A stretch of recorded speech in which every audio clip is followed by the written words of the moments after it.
श्री स्वामी समर्थ. मी मंजुषा, तुमचं एका नवीन व्हिडिओमध्ये मी स्वागत करते.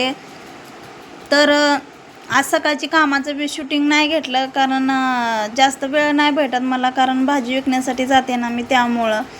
तर मग घरातली कामं पण एक्स्ट्राचे जे असतात ते मला करणं होत नाही जास्त बाहेर असल्यामुळं मी कामाला.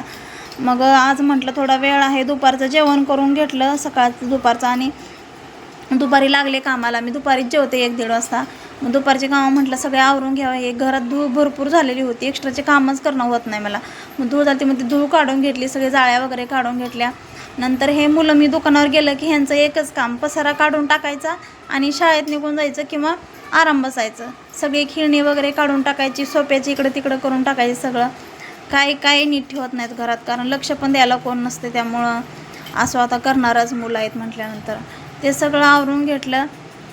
आणि परी बघा, हे मध्ये नुसतं हिचं खिळणी काढण्याचं काम असतं, दुसरं काही नसतं हिला काम. आणि तिला वाटतं मम्मीला तेवढंच काम आहे हिचं काम करत बसायला, खिळणी काढलेली मी ठेवत बसायला.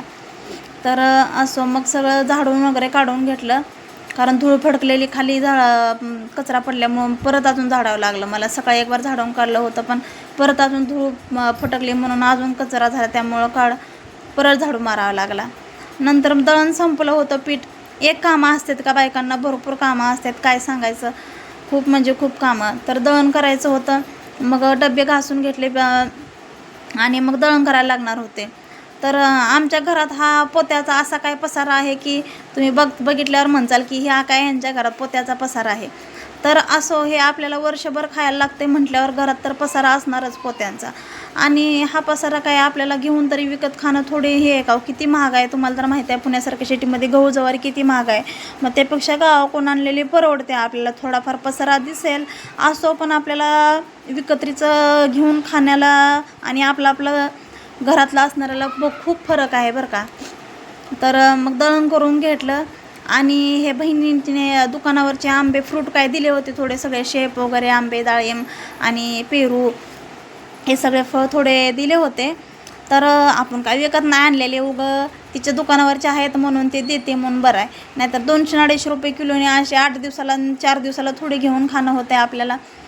तर असो, मग ते फळं दिली होती बहिणीनं. त्यात परीची मिठी माझी पाटी दाखव नवीन आणलेली, ती पण आता अंगणवाडी जाणार होती शाळेला.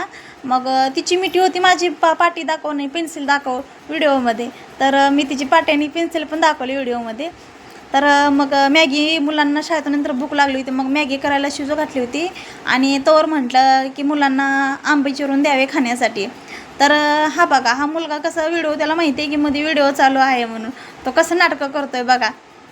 आणि बरीला आंबा खायचा नव्हता, तिला खायची होती मॅगीच.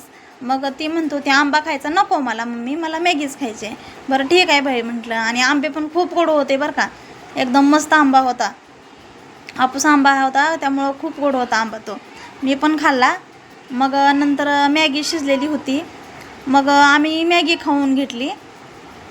तर खरंच कुण्या बायकांना पोत्याचा, त्यांच्यासोबत मी पण मॅगी खाऊन घेतली मुलांसोबत. आणि माझे व्हिडिओ तुम्हाला खरंच आवडत असतील तर नक्की सबस्क्राईब करा, लाईक करा. बाय बाय, भेटूया आपण नेक्स्ट व्हिडिओमध्ये.